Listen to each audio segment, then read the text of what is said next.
회장님 먼저 인사 말씀을 듣도록 하겠습니다. 예. 예, 안녕하십니까. 학회장 백태영입니다. 오늘 이렇게 닥터럴 컨소시엄과 뉴 패컬티 워크숍을 아주 성대하게 개최하게 돼서 너무 아, 즐겁습니다. 특히 예년보다 많은 인원, 약 80분 정도가 참석하게 됐고요.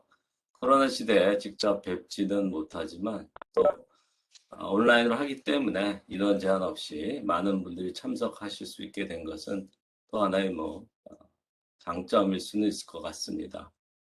특히 이번 그 닥터럴 컨소시엄과 뉴 패컬티 워크숍에서는 훌륭한 강사님들을 우리 준비해 주신 이영규 대학원 교육위원장님이 많이 섭외를 하셔서 우리가 전통적으로 중요한 재무회계, 관리회계 아주 저명한 연구를 하시는 그 훌륭한 교수님들의 특강도 모시게 됐고요. 또 하나 최근 사회적으로 굉장히 중요시하는 ESG에 대해서도 연사를 모시게 된 것은 굉장히 시의적절하고 여러분이 조금 더 다양한 연구를 도와드릴 수 있는 기회가 되는 것 같습니다.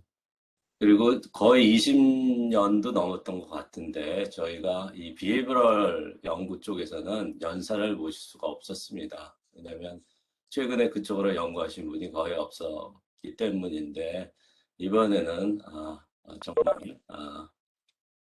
정말 훌륭하게 저희가 새로 고대에 오셨다고 말씀드렸어요. 비헤이버럴을 전공하신 교수님이 계셔서 아주 이 기회는 아마 올해 참석하신 분들만 누릴 수 있는 큰 혜택이라고 생각합니다.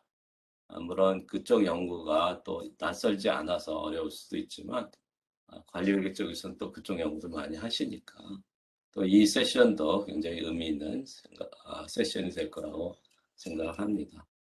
오늘 다시 한번 이 행사를 준비해 주신 이영규 대학원 교육위원회 위원장님과 위원님들의 그 노고에 감사를 드립니다. 오늘 그 마지막에 소그룹 세션에도 적극적으로 여러분이 참여하셔서 앞으로 여러분이 연구하실 때 많은 도움을 되고 또 오늘 알게 된 여러분들도 또 같이 연구를 할 수 있는 동료로서 또 알게 되는 그런 기회가 되기를 희망합니다. 감사합니다. 이상으로 인사를 마치겠습니다. 예, 학 회장님 감사합니다. 제가 말씀드리려고 했던 그 오늘 그 행사 소개도 많이 해주신 것 같고요. 예, 그리고 인사 말씀 감사드립니다. 예. 저는 오늘 이 행사 준비를 맡은 서울대 이용규라고 합니다. 예, 오늘 이제 일정 보시다시피 저녁 7시까지 저희가 지금 일정이 잡혀 있는데요. 일단 첫 번째 세션이 재무회계 세션인데요. 지금 이제 김용태 교수님께서 강의를 주시기로 하셨는데 아직 들어오셨나 잘 모르겠습니다. 예, 9시 40분부터 시작할 예정인데 네, 김용태 교수님 들어오시면 바로 진행하도록 하고요. 네, 그 전에 제가 안내 말씀을 좀 드리면은요. 우선 그 오늘 그 강의 슬라이드를 여러분이 다운받으실 수가 있게 되어 있습니다.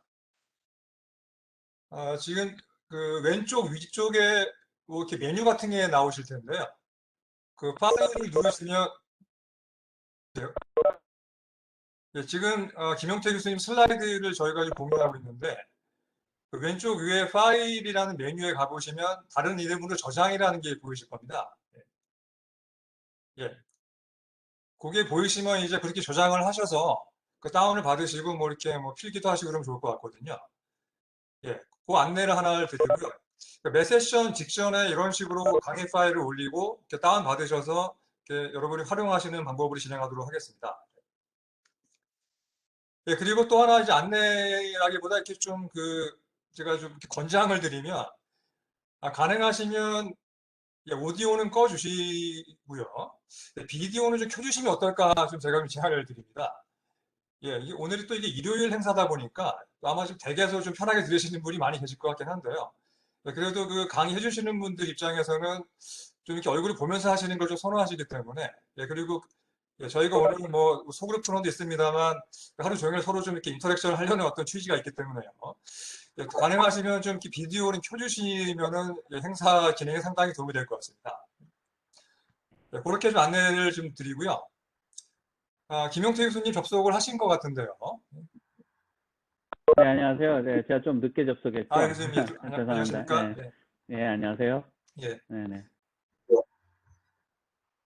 예, 그러면 김용태 교수님께서 지금 이제 슬라이드를 지금 공유해 주시면 될 것 같습니다. 네, 알겠습니다. 예. 네.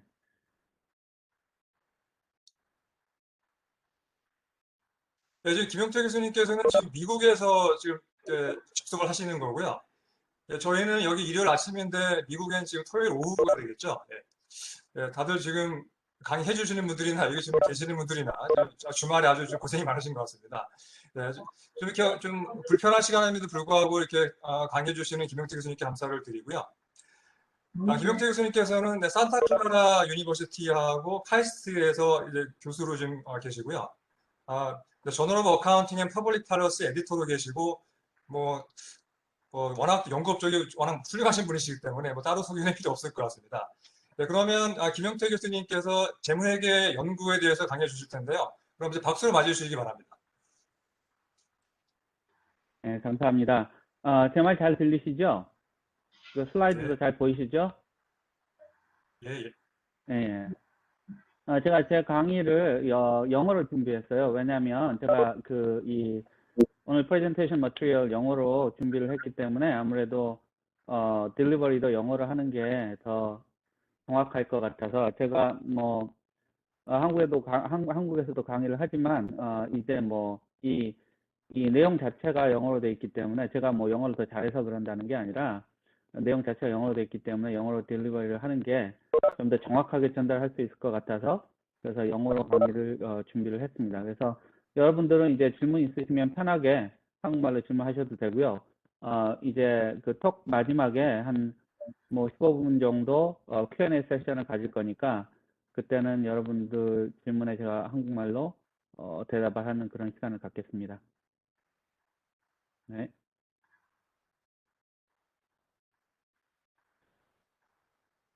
So this is the outline of today's talk. So I will first talk about research trends in financial accounting, and then I will, give a few examples, and then I will talk about how I develop my research topics, and then I will talk about one of these papers in more detail. So this is the outline of the talk today. Let me talk about classification of the accounting research first, because today's talk is about the financial accounting, and we can classify the accounting research by topics in this way. So we have financial accounting research, we have managerial accounting research, we have research on audit, and then we have tax accounting research. Okay, within the financial accounting research, we have a theory. Theory-based studies, and then we have an empirical financial accounting research, mostly based on the archival data. Of course, there are a few studies that utilize the experiments and try to kind of drive the inferences, but we don't have that many experimental research in the financial accounting area.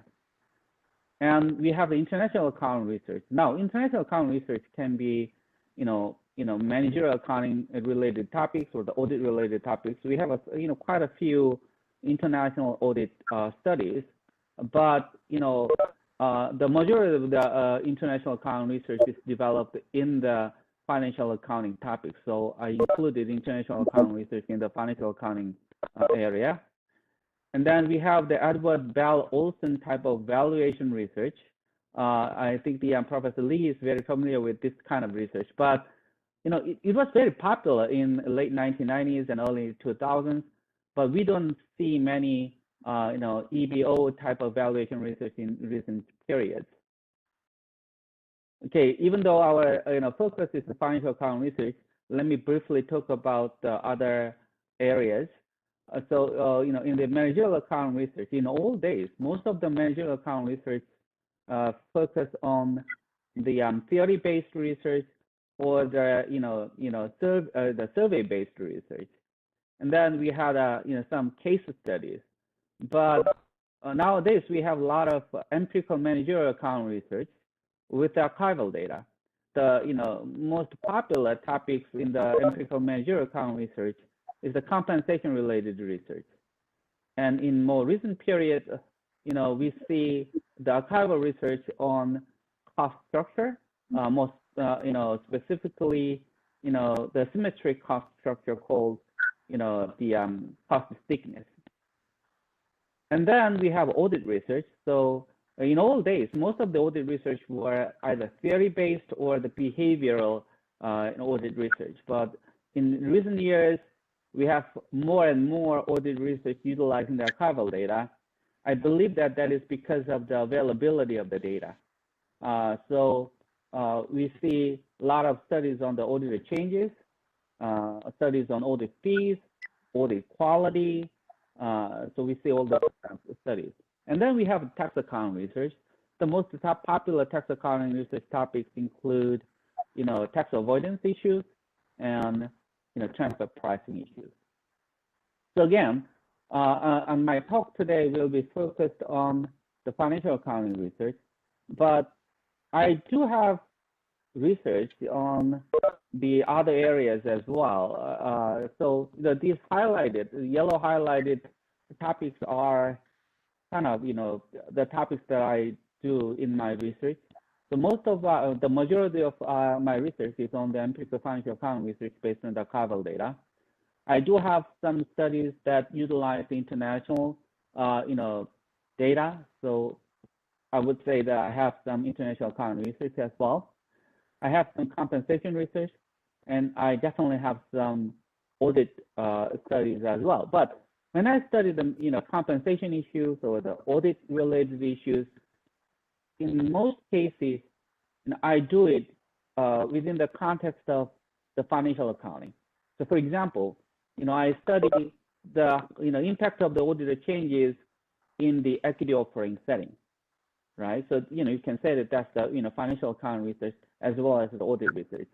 I examine the role of auditors or the common auditors in the M&A setting. So you may say that that's the audit research, but also the financial accounting research. Okay, so that's what I do. Okay, so let me briefly talk about the research trends in financial accounting by, talking about, the topics of the papers published recently in, top 3 accounting journals: the Accounting Review, Journal of Accounting and Economics, and Journal of Accounting Research. Now, because of my laziness, I didn't analyze the topics of the papers published in the 2020, but I have some data about the papers published in the early part of the 2019. So that's what I'm gonna do. So this is the summary of the topics of the papers that were published in the first half of the 2019 in the Accounting Review. And these are all financial accounting papers. There are managerial accounting papers, audit papers, and tax accounting papers published in the Accounting Review, but I focus on the financial accounting. Now, as we know, that compared to the JAE and JAR, the Accounting Review tend to publish more diverse topics of papers. So you can see more audit papers in the Accounting Review compared to the JAE and JAR, more managerial accounting papers, more behavioral studies published in the Accounting Review compared to the JAE and JAR. So have that in mind. So among the financial accounting papers, we see a lot of studies on the disclosure issues. So I see 8 papers on the disclosure issues. Okay, and the recent trend in the disclosure is that utilization of the textual analysis, right? I believe that that's the future of the disclosure research. Now, disclosure research is difficult because of the data. So, how do we proxy the disclosure behavior?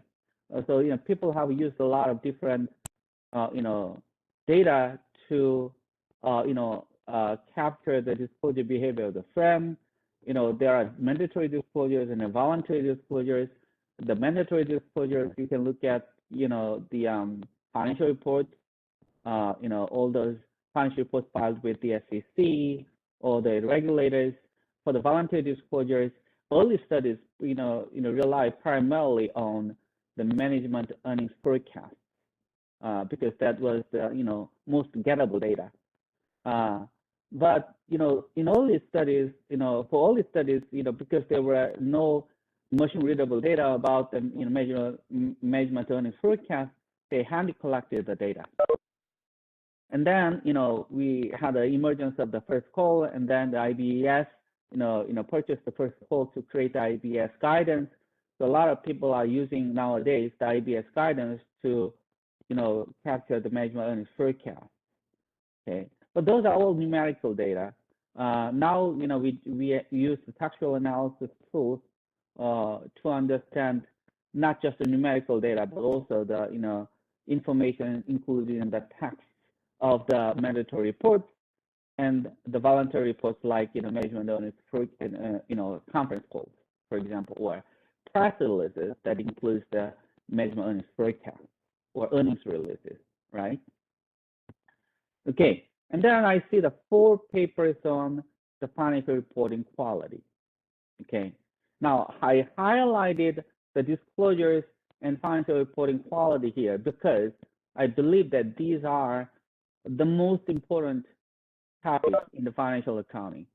Okay, so across all 3 journals, you will see the majority of the papers are on these 2 topics: the disclosures and financial reporting quality. Now I see the 4 papers on the corporate governance issues, okay, and then 4 papers on the financial analysts. Even though these are all financial analyst related topics, but they are different. One paper looked at the disaggregated information available through the financial analyst forecast. It is about the tax forecast. The other paper looked at the social ties among the financial analysts, and another paper looked at the professional ties among the financial analysts. And then the one more paper looked at whether the financial analyst research has a value or not. It was a pretty popular topic in a few years back then. And then I see that one paper on the CSR issue. Now, I believe that we will see many more papers on the CSR and ESG related issues because the drive toward that ESG issues is real. It is real in Korea as well as in the United States. So you will see the more papers on the ESG or CSR related topics. And I see the one paper on the debt covenant and one paper on the the fair value accounting topic. Okay. So in around this period, currently we published more papers on the financial analyst related topics compared to the other 2 journals. If you move to the JAE, JAE had 6 papers on the disclosure issues, and then 3 papers on financial reporting quality. And then there were 2 papers about the textual analysis, and another paper was about the linguistics. So people have looked at the linguistic property of the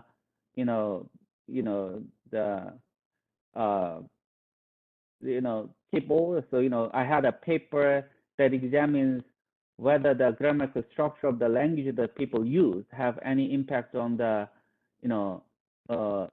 accounting quality of the firms in the specific country, for example. So we have some very interesting topics like that. And then I see the 2 papers on the culture. There are papers on the national culture that focuses on national culture, how the national culture influences the accounting practice, right? And then there are papers that examines the influence of the corporate culture. They are 2 different cultures, but there are some similarities between the two. And then I see the 3 papers on the debt market or the loan-related papers. Now, compared to the other 2 journals, the Journal Accounting Review and then JAR, JAE tend to publish more papers on this issue. So the loan-related or the debt market-related papers are, more frequently published in the JAE than the other 2 journals. In general, JAE appreciate the innovative ideas. They like to see the new ideas and new topics. And so that distinguishes the JAE a little bit. Of course, the other 2 journals also like the innovative ideas, but the focus might be a little bit different. And then the JAR, I see 3 papers on the disclosure issues and 5 papers on the financial reporting quality. What is interesting about the JAR is that because more than one of their editors are theory person, they tend to publish more theory papers compared to the JAE and Accounting Review. I mean, JAE rarely publishes the theory papers. Accounting Review, publish more theory papers than the JAE, but the JAR, tend to publish more theory papers. I see the 2 papers on the role of rating agencies.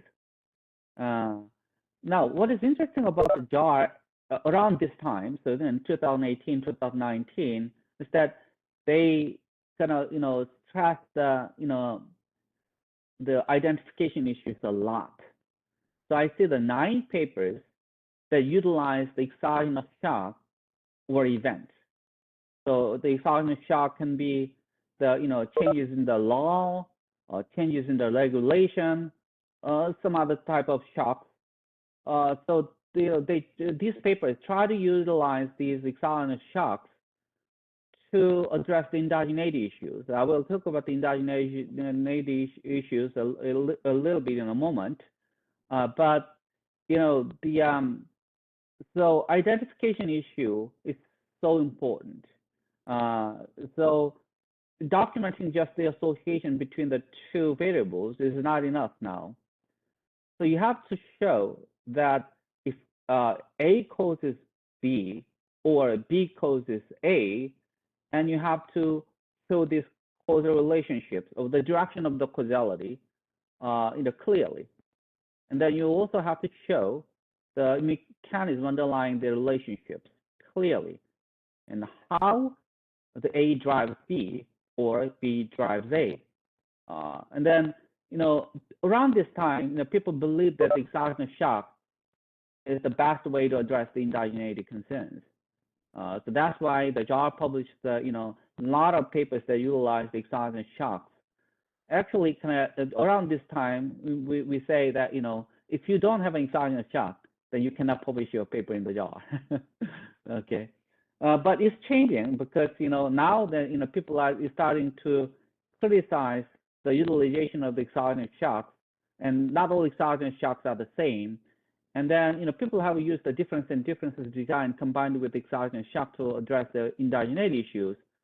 But there are some flaws in the difference and differences research design. But still, it is better than the previous approaches. Okay. Okay. Any questions at this moment? Professor, I have a question, quick question. You said that JE appreciate new ideas. Then is that new idea, by new idea, you're referring to new research question or new brilliant or innovative research setting for some traditional research question? Everything. So it's both. So, if you can propose the new interesting research question, actually that's the best, right? But we can also use the innovative, research design or innovative ideas to address the unresolved issue. Now, if your research setting is innovative, interesting, and your research design is innovative, but if you are trying to address all the resolved research topics, that doesn't work. Okay. But if you propose the new research design or research setting that helps address the unresolved issues, even though the issue is kind of old, that would be great. Yeah. Thank you. Thank you, Professor. Any other questions? I have one question about the difference in difference. Mhm. You said that people are being more particular about the difference in difference designs. Could you provide some examples? Okay, so there are some recent papers that show that you have to be very careful in designing the differences of design, utilizing the exogenous shock. First of all, the paper suggests that now all exogenous shocks are the same. Sometimes the exogenous shock that you thought that it is exogenous, but it is not actually exogenous. Okay, and then if you design the difference in differences design based on the not so exogenous shock, then what you observe is not the real difference in differences. Something like that. Thank you. Okay, any other questions? Okay, so then let me move forward. So because I did not provide you about the summary of the topics of the papers that are published in 2020 and 2021, I just want to briefly talk about other important recent developments in the financial accounting research. When I looked at the recently published papers, and then when I looked at the topics of the papers of the working papers, I must say that you always have to check the working papers because that's what's really happening now, because there is a significant timing gap between the working paper stage to the published paper that you see in the journals, right? I mean, you always have to look at the forthcoming papers, and then the working papers written by the prominent researchers to understand the current research trend. Okay, now on top of those topics that I just talked about in the previous 3 slides, these topics are kind of emerging in the financial accounting literature. One is the macro accounting studies. We already saw that a lot of papers in the macro accounting. More are coming. So in the past, people have looked at mostly focused on the macro-micro link, meaning that researchers have examined the impact of the macro factors on the firm level decisions, corporate policies or the accounting practice, right? Now, even in that area, I mean, we don't see many kind of well-developed studies, even though we try to look at the impact of the macroeconomic factors on the accounting practice or corporate decision processes. You don't see many papers even in that area.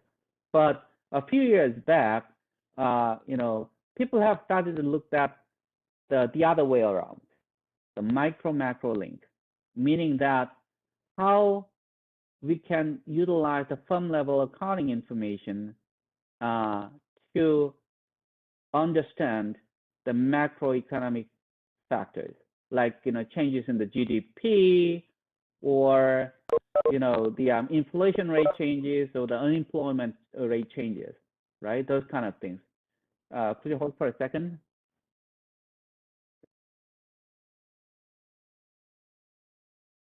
Okay. Sorry. Okay. So we credit this development of the macro accounting research to the couple of folks at Berkeley Haas School of Business, but more and more people are working on this area.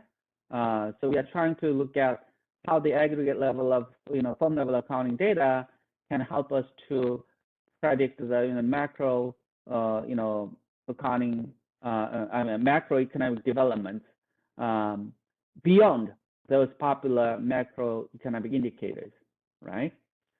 And then we have more and more papers on the big data issues. Now, there are two different themes in this area.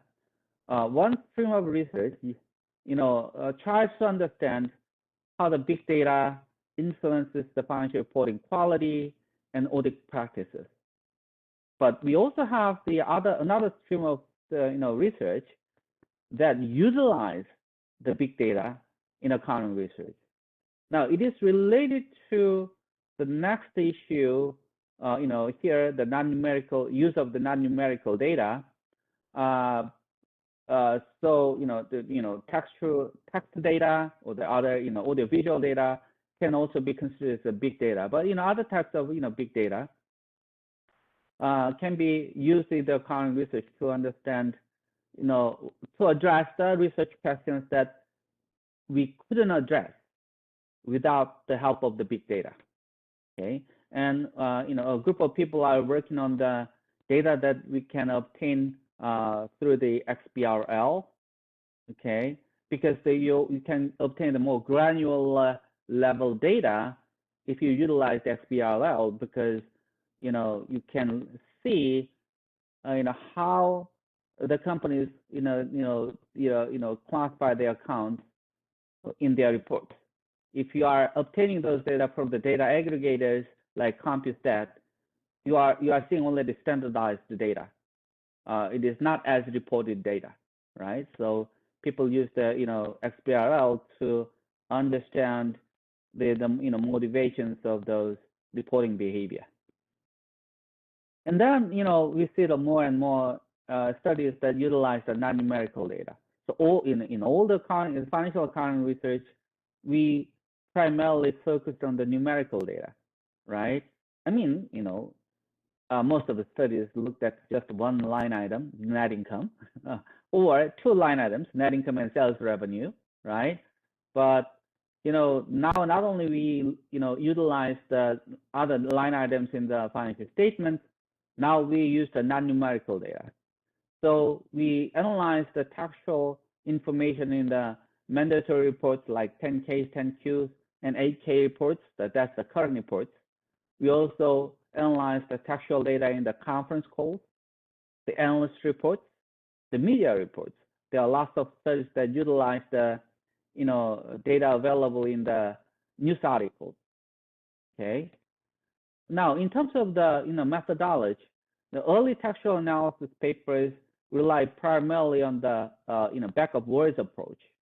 So you create the dictionaries of the words, the topical words, like the positive tone words or the negative tone words dictionaries, right?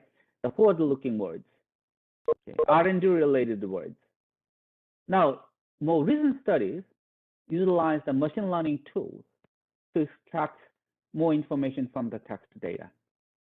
Okay, so you have to be ready for such papers. And then, these papers not only utilize the textual data, they also utilize the audiovisual data. So they analyze the audio files. The speech analysis is based on this kind of approach. They utilize the video data. Of course, the amount of data will be huge if you are trying to utilize audio visual data, right? But the current advancement of the computing technology allows the researchers to utilize this type of data. Okay, let me briefly talk about the research design issues that emerged in the recent accounting research, in the financial accounting research. So I already talked about the identification issues when I talked about the papers published in the Journal of Accounting Research, right? Okay, so identification is extremely important in recent years. If you do not address the identification issues, it is very difficult to publish in the top 3 journals nowadays. It is not just JAR now. It is the Accounting Review, JAE, and JAR everywhere. Okay, so with identification, I mean that you should be able to show that a leads to B or B leads to A clearly.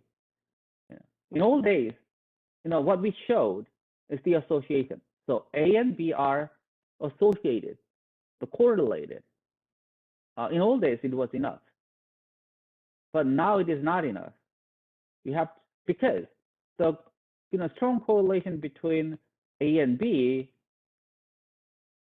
can be caused by something else. The C, for example, right? This is classic omitted variable, problem, right? Omitted variable bias. So the reason why we see the strong correlation between the A and B is because A is correlated with C and B is correlated with the C. So C is driving both A and B. Now, without knowing C, you assume that A and B are correlated. But it's all driven by C. So the inference you drive from the strong correlation between A and B might be misleading, right? When you try to draw the policy implications, that is even more important, right? Because of the strong correlation between A and B, you thought that if you change B, then you will change A. But whatever change you make to B will not change A because B is not driving A, because it was C that drives A and B. So to change A, you have to change C, not B, right? So that's why the identification problem is very, very important. Now, if you have a very innovative research topic, very new research concept, an idea, documenting just the association may be enough.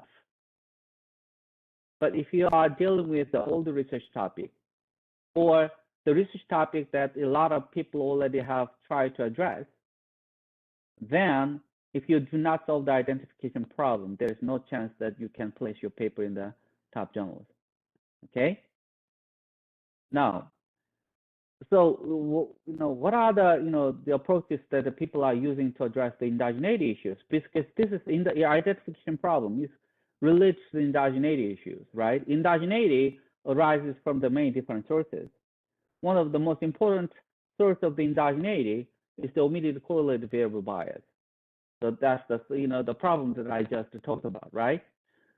Now, the indigeneity may arise from the reverse causality as well. So you thought that B is driving A, but indeed, A might be driving B, right? So that's the reverse causality issue. There might be a simultaneity issue. So it is not just the B is driving A is also driving B. So that's the simultaneity, right? So there are many different types of indigeneity. When you write the research papers, so it is very important to know what type of indigeneity problem exists in your setting.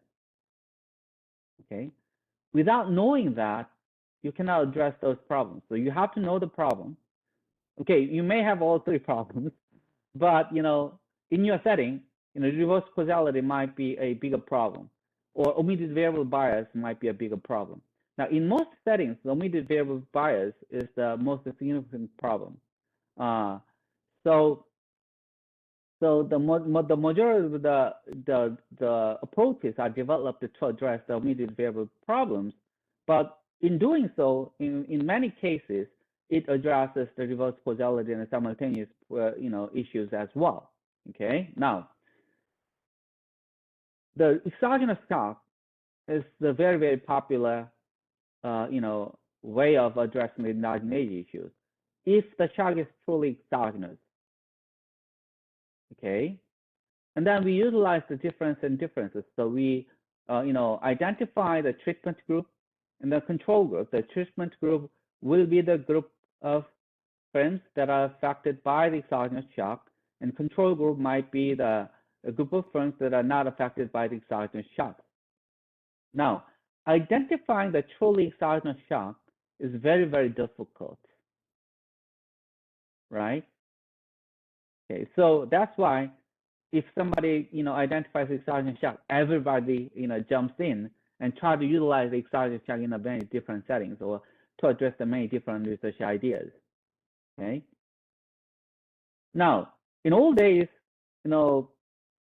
people try to use the instrumental variables analysis to address the indigeneity issues. because economists or econometricians developed the instrumental variables approach to address this very problem, the identification problem or the endogeneity problem. If you can identify the good instrumental variable that satisfies the exclusion restriction and the relevance restriction, the instrumental variables approach might work pretty well. But it is known that it is extremely difficult to identify the real good instrumental variables that satisfy both the exclusion restrictions and the relevance restrictions. So people have developed new approaches that can be used as alternatives to the traditional instrumental variables approach. So people develop the instrumental variables approach that utilizes do not utilize explicit instrumental variables. We instead utilize historical the time series structure of the error terms. There are many different versions of the alternative instrumental variables approaches recently available. And then some people try to measure the extent to which the omitted variable bias influences the results. So people develop the methodology that measures the amount of omitted variable bias and how much to what extent the reported results will be affected by the omitted variable bias. Okay, so those are the kind of new techniques that you may want to take a look at. Now, more and more editors and reviewers are also asking the authors to clearly show the underlying mechanism. Now, when you say A causes B, and then you will talk about the story, why A causes B. Okay. Now, in old days, the sound argument was enough. Now, the editors and reviewers will ask their authors to empirically show your argument is really correct. So you have to show the underlying mechanism, meaning that how the A causes B. Okay, so not only you have to show that causality flows from A to B, now you have to show that why or how A causes B. Okay, so that's the underlying mechanism. Okay. Okay, any questions up to this point? So when you show that A goes to B, are you referring to the mechanism here? That's the causality flow. Okay, so we have two variables, right? A and B. Now, if you say that A causes B, then B is your dependent variable and A is your variable of interest, right? So in the regression framework, you will regress B on A, right? Here, the problem is that it might be C that causes A and B. So that's why if you omit the C in the regression framework, it appears that A causes B, but actually C is driving B. So if you properly control for C, the correlation between the A and B may disappear. That's the omitted correlated variable problem, right? Now, if you regress B on A, right, the underlying assumption is that you believe that the causality flows from A to B. But in reality, causality may flow from B to A. So, in fact, you have to regress A on B. So you reverse the regression. That's the reverse causality problem, right? If the A causes B and B causes A, then regressing B on A only, the single regression is not enough because you have a simultaneity bias. right? So I'm talking about those identification issues. The underlying mechanism is different. You argue that A causes B because of something, something. So you regress B on A, but that's not enough. If A causes B because of some underlying mechanism, okay? So for example, so, economic policy uncertainty, I will talk about this later. Economic policy uncertainty influences the economic quality because economic policy uncertainty, high economic policy uncertainty, motivate the, the institutional investors to pay more attention to the firm-specific information. And that's why, as a response, managers try to improve the economic quality. Now, without thinking about the mechanism, you will just regress the economic quality on the economic policy uncertainty, right? But that's not enough. Okay, editors and reviewers will ask you to show that you argue that the economic policy uncertainty moves the institutional investors' attention. And that's why the economic quality changes. Then show that the economic policy uncertainty changes this, investors' attention, and then investors' attention, influences the, the economic quality. Show the mechanism, underlying mechanism. If you cannot directly show the, this kind of, relationship, then show the evidence that that is the case, right? So that's the underlying mechanism. So you have to go a step further to show that your story is really supported by the data. Okay, so just a sound argument is not enough. Okay, any other questions? Professor, I have another question. So what do you mean by facial geography in non-numerical data section? Ah, okay, yeah. So the facial geography. So some people, so kind of this is an interesting, area. So people, this idea is developed in the other area of research, not in the economic research. Mostly the cognitive psychology. So they find that the facial structure of the people reflects the personality traits of the individuals.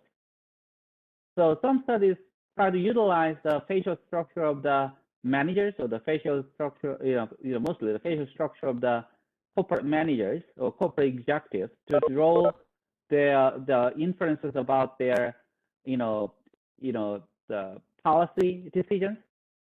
It could be the corporate policy, and it could be the accounting policy decisions.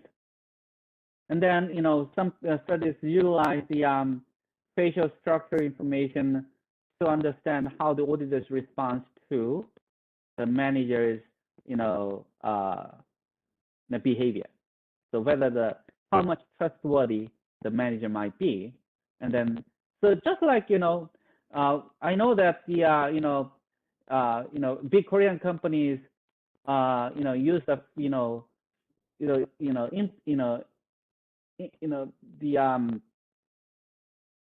the facial impression, right? Yeah, facial impression of the people, in the interview process, right? When they make a hiring decisions, right? Yeah, so that's the similar idea. So that's the I included in the non-numerical data, section, but it's kind of different from all the other things, yeah. And some people study the different types of smiles. Okay, so yeah, so they try to understand, whether the different types of smiles reflect the individual, the personal characteristics of the people, and how the investors respond to the executive decision making, something like that. Yeah. Any other questions? Okay, so you are paying attention. Okay, So let me talk about a few examples of recent papers published in these 3 journals. I sampled my some of my papers recently published because it is easier to talk about these papers, right? Because I know these papers well. But as you can see, I color coded some of the words here. As you can see, I have 3 papers on disclosures, and I have a paper on the financial reporting quality. So this matches well with the current trend of the topics published in the top journals, right? Okay. And then this paper, the second paper, is about the PCOV international inspections, impact of the PCOV international inspections. So you can consider this as an audit paper, but this is in the M&A setting. So as I said earlier, when I do the audit research or the managerial accounting research, I usually do it in the financial accounting context, right? So let me talk about these papers in a little bit more detail, and at the end of this, I will focus more on the last paper.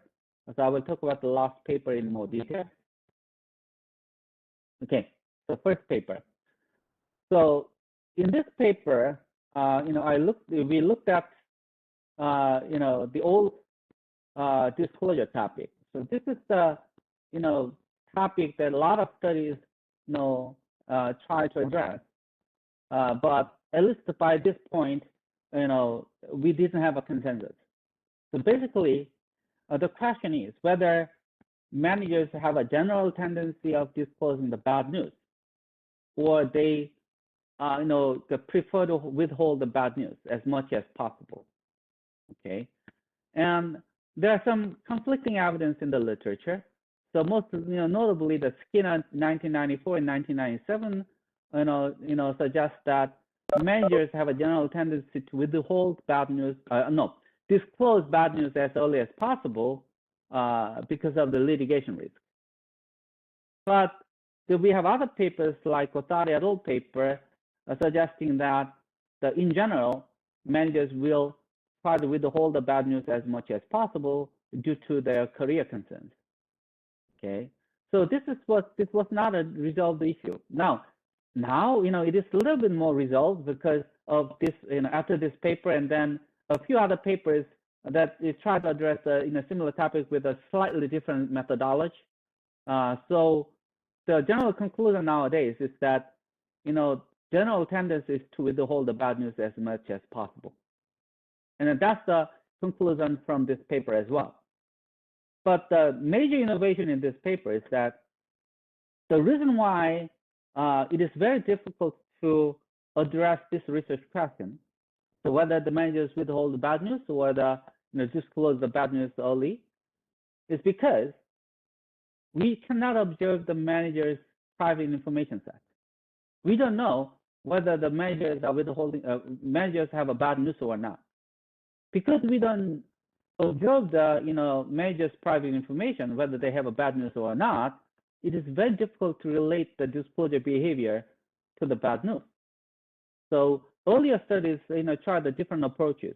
For example, Othari et al. Paper looked at stock market response to the good news disclosures and bad news disclosures, and they see that greater response to the bad news disclosures, and they argue that the reason why that there is a greater market response to the bad news disclosures is because bad news was not released before. So this is just indirect evidence, right? There might be many other reasons why the market response to the bad news is greater than the market response to the good news disclosures. So the innovation here in this paper is that we utilize the short interest data to develop the proxy that captures the manager's private bad news. Okay, so the idea goes like this. So short sellers are considered as the most informed investors in the capital market. Okay, so they have a private information about the firm they follow. Okay, and literature suggests that the the short seller's information set, private information set, overlaps the manager's private information set a lot. Okay, so and then managers and the short sellers know that their information set overlaps each other. So the short sellers try to preempt it, the managers insider trading. They try to act before the insiders trade based on their private information. The same is true for the managers' behavior. So managers try to preempt the short sellers actions. They know each other that their private information set overlaps a lot. Okay, but the short selling is not only driven by the short sellers private bad news, but also driven by other things. For example, there are hedge based short selling, and then for the short sellers to be able to sell the stock short, they should borrow the shares from somebody else. So the availability of the loanable shares will determine the short interest level as well. So we kind of developed a model where we can exclude short interest level or approach the short interest level that is driven by the other reasons, like hedge-related shorting, and then the variation of the short interest driven by the availability of loanable shares, and calculated the so-called residual short interest. And we use the residual short interest as a proxy for the manager's private bad news. Okay, and we validated this measure through the various empirical tests. Using this residual short interest, we show that managers have a general tendency to withhold the bad news. Okay, so here, a major innovation in this paper is that we addressed all the research questions, but it was unresolved research topic. But we developed a new measure that we can use to tackle the challenge in this line of research. Okay. And then the second paper is about the spillover effect of the PCAOB inspections. Okay. So the PCAOB is a U.S. regulator. So the private company accounting oversight board. The PCAOB has been created by the Sarbanes-Oxley Act, and the PCAOB is the institution that oversees the U.S. auditors. Now, the PCAOB, they regularly inspects the U.S. auditors, but they also inspect non-U.S. auditors. If the non-U.S. auditor's client, any of the non-U.S. auditor's clients, has their shares listed in the U.S. stock exchanges, they do so to protect U.S. investors. Okay, so they inspect non-U.S. auditors, okay, to ensure that their audit quality is good enough. Now, we did not examine the impact of the PCAOB inspection of non-U.S. auditors on the U.S. listed companies. It's too obvious. What we examine is that whether the PCAOB inspection of the non-U.S. auditors have any impact on their other clients. So these non-U.S. auditors in their home country, they have clients, their local clients, okay, whose shares are not traded in the U.S. stock exchanges. So there is no direct impact of the PCAOB inspection of the non-U.S. auditors on their non-U.S. listed clients, right? But there might be a spillover effect. Okay, our argument goes like this. So if the PCAOB inspects the non-U.S. auditors, okay, then their home country local clients may benefit from the improved audit process, because non-U.S. auditors will improve their audit process in general, okay, when they are inspected by the U.S. regulators. Okay, so we looked at the they are local clients, but in the M&A setting. So improved accounting quality due to the PCAOB inspection of the non-US auditors will reduce any information uncertainty in the M&A setting. So therefore, these affected the local clients will receive more will receive more M&A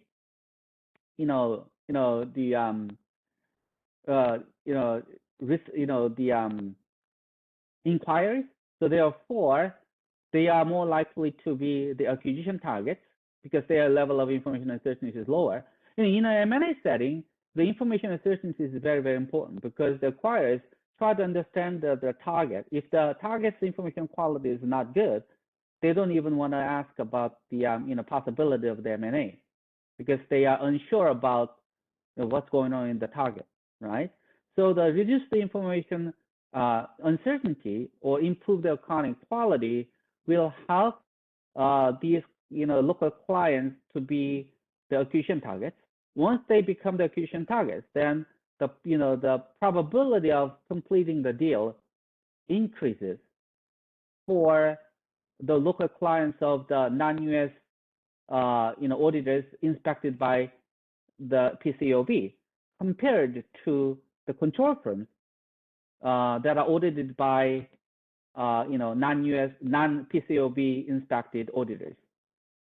Okay, so this is the spillover impact of the PCAOB international inspections on M&A outcomes. In the third study, we looked at the information externalities along the supply chain and its impact on the voluntary disclosures. Now, information externality is something like this. So in the disclosure setting, when the company A discloses the information, it will obviously affect the stock price of the company A. But it may also affect the stock price of the company B that is economically connected to the company A. That's called information externality or information spillover. Okay, this information externality is first studied in the accounting literature in the context of intra-industry information transfers. Okay, so the company A, when the company A discloses the information, or so they release the earnings, okay, to the public, right? Then that will not only affect the company A's stock price, but also company B in the same industry. That's the intra-industry information transfers. This information transfer has been studied in the other settings as well, in the supply chain setting. So when the customer releases the earnings information, it not only affects the company, the customer's stock prices, but also affects the supplier's stock prices, because the company A and B, or the supplier and the customer, are economically connected along the supply chain, right? So its information externality has already been studied in the supply chain setting. So what's new about this paper? We examine how the information externalities affect voluntary disclosure decisions. So more specifically, we examine how the customer's earnings releases affect the supplier's voluntary disclosure decisions. Okay, so this is a disclosure paper. Okay, now there are two possible stories. Okay, on the one hand, if the major customers release the earnings information, announce the earnings, okay, that information may provide information about the supplier's future prospects, right? So therefore, investors, the supplier's investors, received information from the customer's earnings releases. because they obtain enough, if they obtain enough information from the customer's earnings announcement, then their demand for the disclosures from the suppliers may decrease. On the other hand, if the customer's earnings announcement increases the uncertainties about the supplier's future prospects, then suppliers investors may actually demand more information from the suppliers. As a response, suppliers may provide more disclosures. Do you understand the difference in the two stories? Okay. So we examined which of these two stories, is true.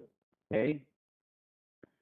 Now, what we find is that when the customer's earnings information deviates more from the market's expectation, then the suppliers tend to provide more earnings guidance. So this story is consistent with the second story that I talked about, right? So when the major customer's earnings information deviates more from the market expectation, then the investors might be confused. Okay, so they want to know more about what it means about the supplier's future prospects. So therefore, they may demand more information from the suppliers, and as a response, suppliers provide more information. Okay, so that's the this paper.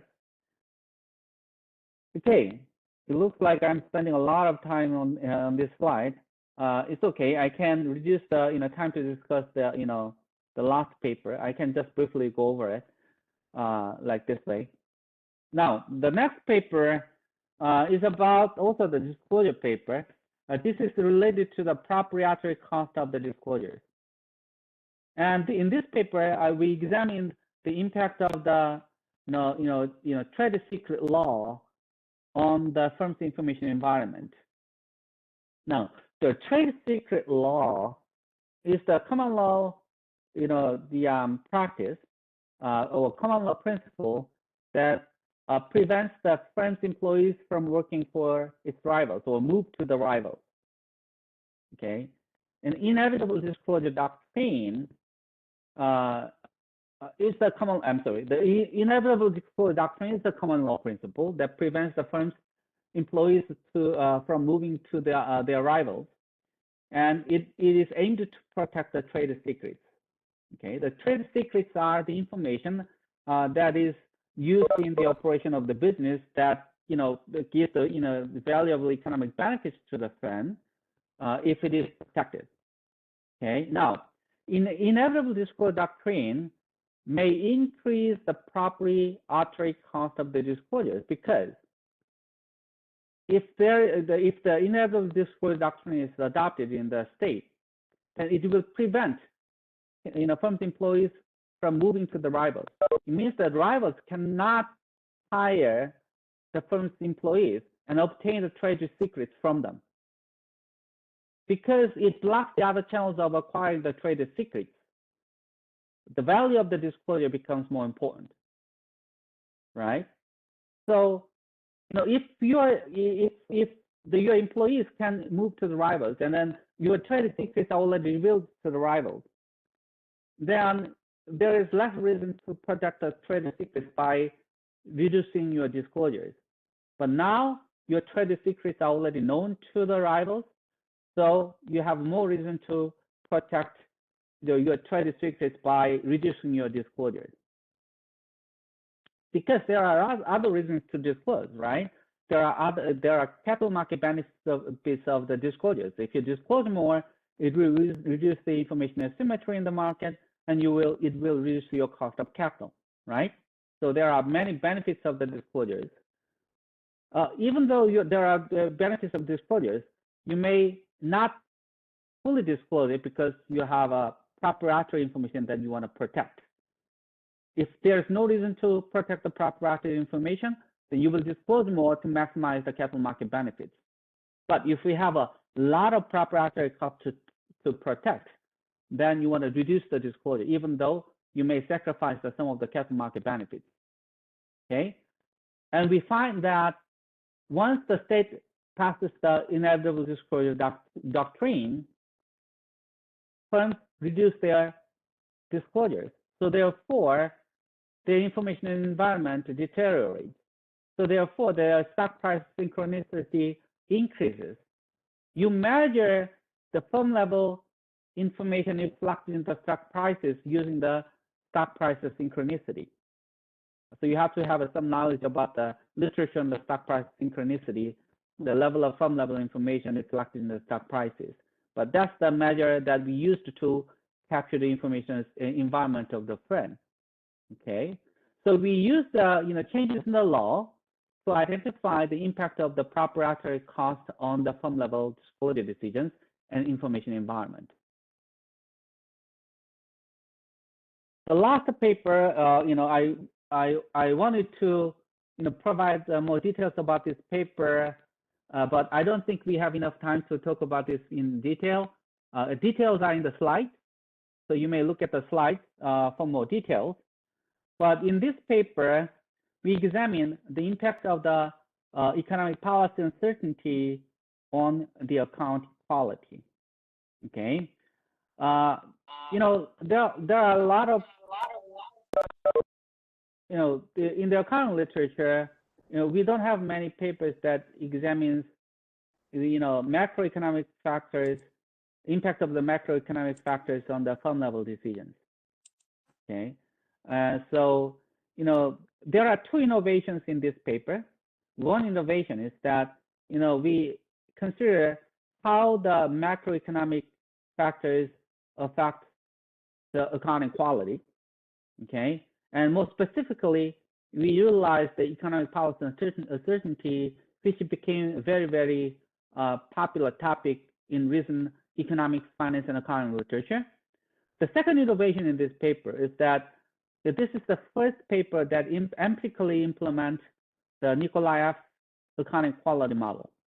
So Valery Nikolaev developed a new accounting quality model by explicitly introducing the true economic performance in the model, and he analytically developed the measure of the accounting quality.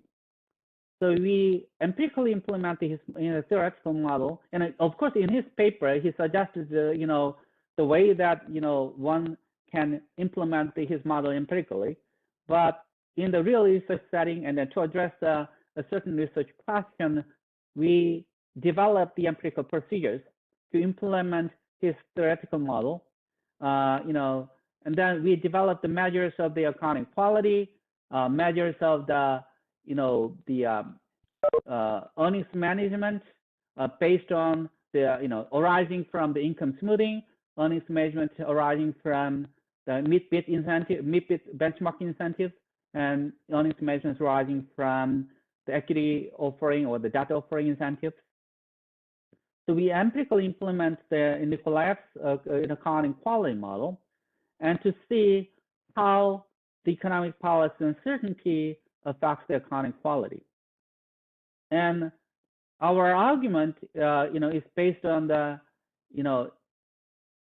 as I said earlier, institutional investors' attention to the firm-specific information during the high, economic policy uncertainty period. So what we did, on the one hand, the high economic policy uncertainty may decrease the,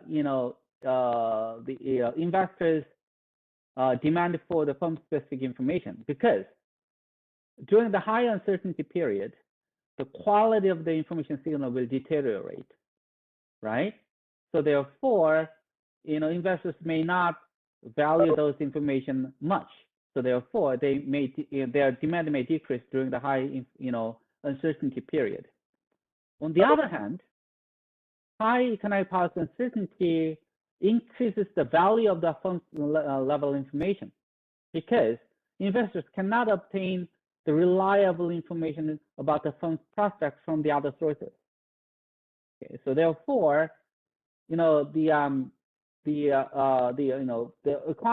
accounting information from the firm level source might be more valuable to the investors.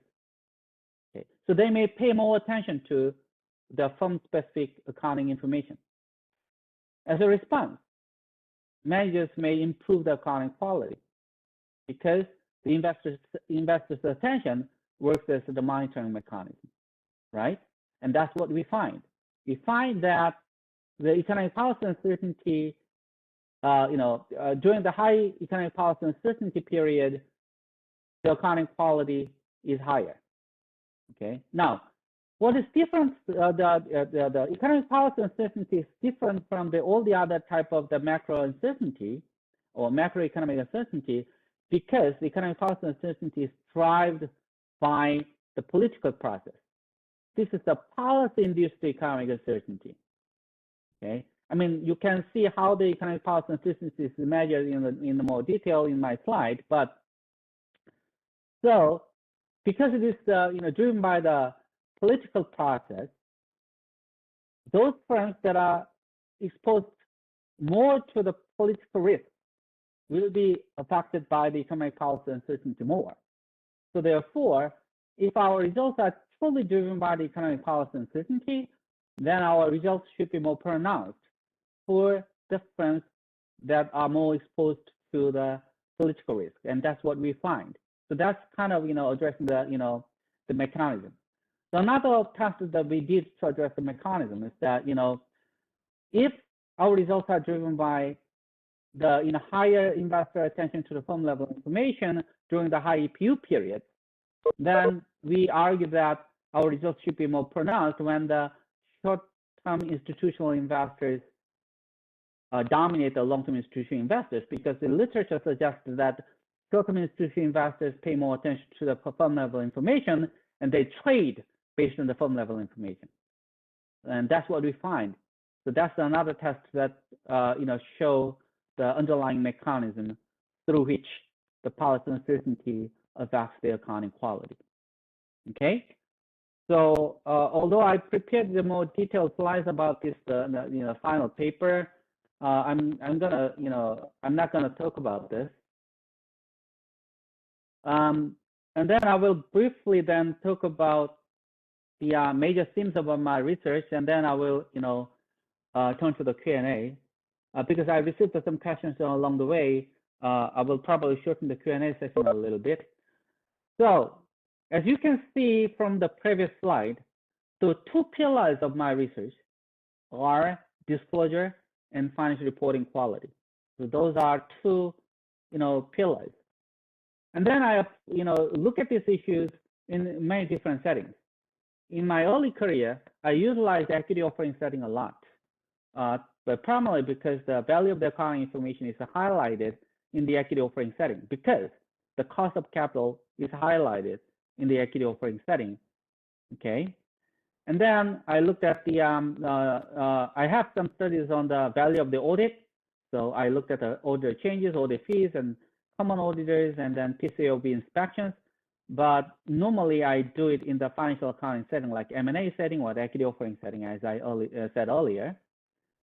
I'm also interested in the role of the formal and informal institutions. The formal institutions include laws, regulations, those kind of things, or the market.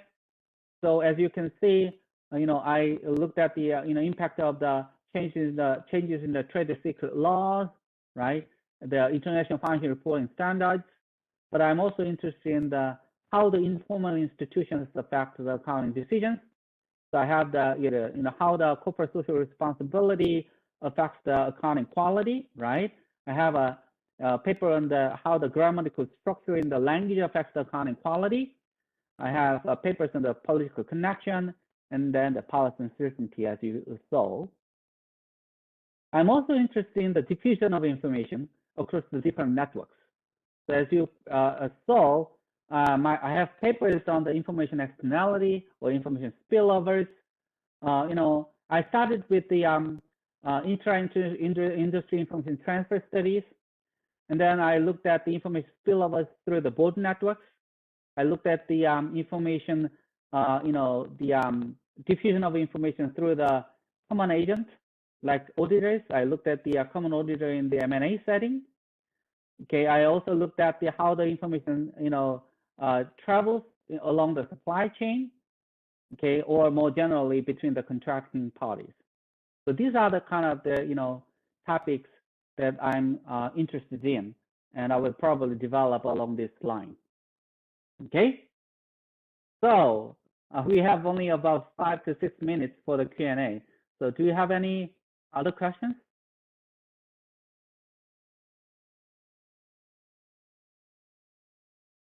So Professor, I admire that how your logic works in terms of when you come across something new and you link it to the capital market and link it to the external information sources and firm level information sources from the financial statement, and how it drives the change of actions in firm levels financial disclosures. So in order to get those kind of mental or mental spec or the logical spec, what kind of advice can you give us?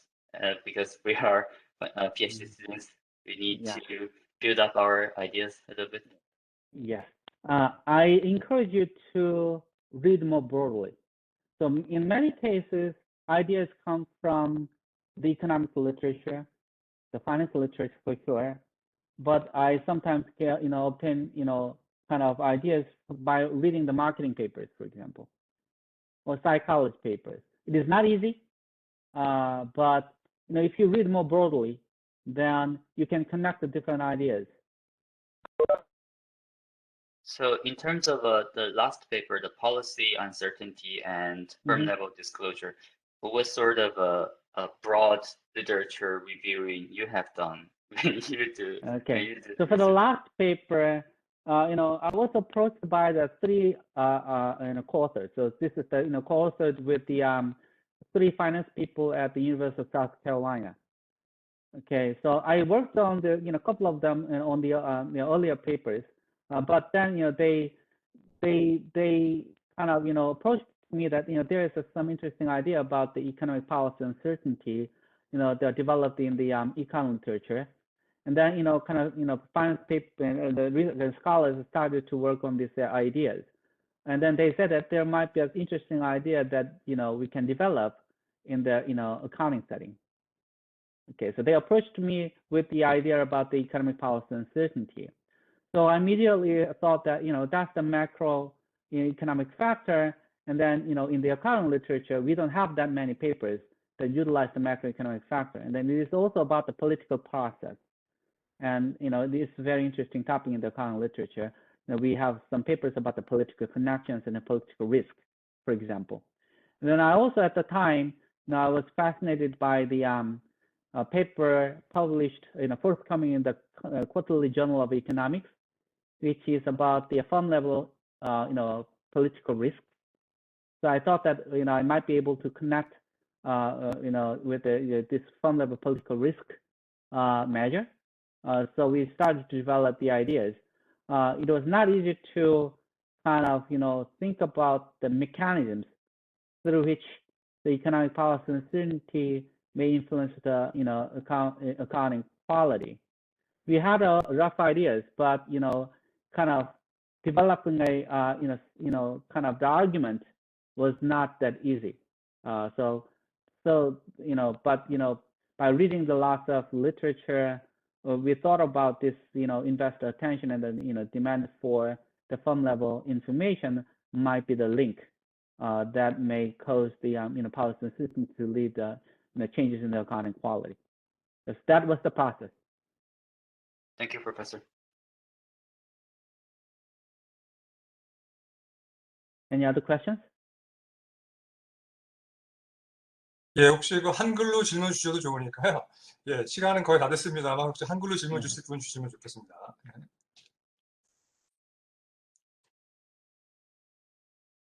네, 이게 제가 이제 이런 자리에서 예전에는 이제 이야기를 많이 했던 게 이제